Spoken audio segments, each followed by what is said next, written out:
Baik, saya Preti Putabuga dengan NIM 21303009 ingin mempresentasikan tugas ujian akhir semester mata kuliah Ekonomi Pembangunan dengan judul materi Kesenjangan Pembangunan dan Pengaruhnya Terhadap Kemiskinan di Indonesia. Kesenjangan pendapatan berhubungan dengan tingkat kemiskinan, maka untuk menghilangkan tingkat kemiskinan suatu negara perlu memperhatikan ketimpangan pendapatan. Inefisiensi perekonomian dapat terjadi ketika suatu negara memiliki kesenjangan pendapatan ekstrim, karena jumlah penduduk yang memenuhi syarat untuk melakukan peminjaman atau bentuk kredit lainnya semakin sedikit. Kesenjangan pendapatan merupakan salah satu dari 5 tujuan utama makroekonomi yang harus diatasi suatu negara. Tujuan utama dalam pembangunan ekonomi tidak lagi menciptakan peningkatan PDB atau produk domestik bruto, melainkan fokus pada pengurangan tingkat kemiskinan, kesenjangan pendapatan, dan penyediaan lapangan pekerjaan. A. Ketimpangan ekonomi dan kemiskinan. 1. Definisi kemiskinan. Istilah kemiskinan muncul ketika seseorang atau sekelompok orang tidak mampu mencukupi tingkat kemakmuran ekonomi yang dianggap sebagai kebutuhan minimal standar hidup tertentu. Dalam arti sempit, kemiskinan dipahami sebagai keadaan kekurangan uang dan barang untuk menjamin kelangsungan hidup. Dalam arti luas, Chambers mengatakan bahwa kemiskinan adalah suatu konsep terpadu yang memiliki 5 dimensi diantaranya: kemiskinan, ketidakberdayaan, kerentanan menghadapi situasi darurat, ketergantungan, dan keterasingan. B. Standar kemiskinan. 1. Uni Eropa dan dunia.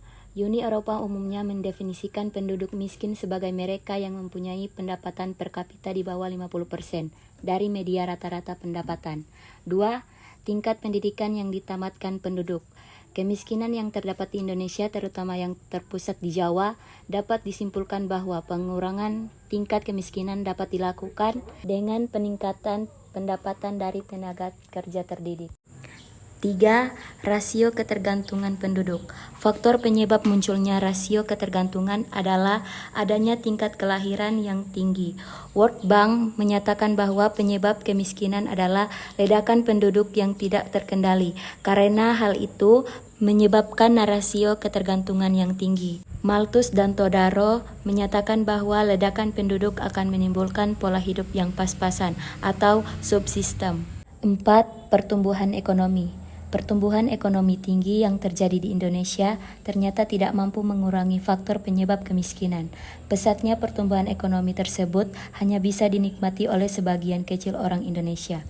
Hal ini menimbulkan kemiskinan struktural, di mana pertumbuhan ekonomi yang tinggi hanya bisa dinikmati oleh sebagian kecil orang kaya, sementara mayoritas masyarakat tetap miskin. 5. Penyebab kemiskinan menurut Bank Dunia.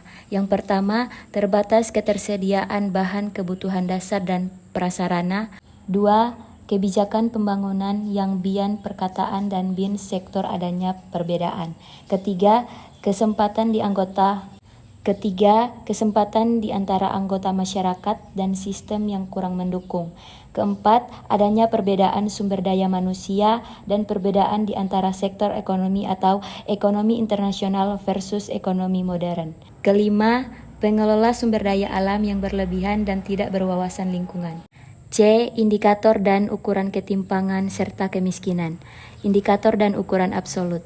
Kemiskinan absolut, masyarakat dengan pendapatan 1,90 US dollar per hari menggunakan harga 2011. Indikator kemiskinan menurut Bappenas: yang pertama, kurangnya pangan, sandang, dan perumahan yang layak. Yang kedua, terbatas kepemilikan tanah dan alat-alat produktif. Yang ketiga, kurangnya kemampuan membaca dan menulis serta jaminan dan kesejahteraan hidup. Yang keempat, kerentanan dan keterpurukan dalam bidang sosial dan ekonomi. Dan yang kelima, ketidakberdayaan atau daya tawar yang rendah. Baik, itulah hasil presentasi dari saya. Sekian dan terima kasih.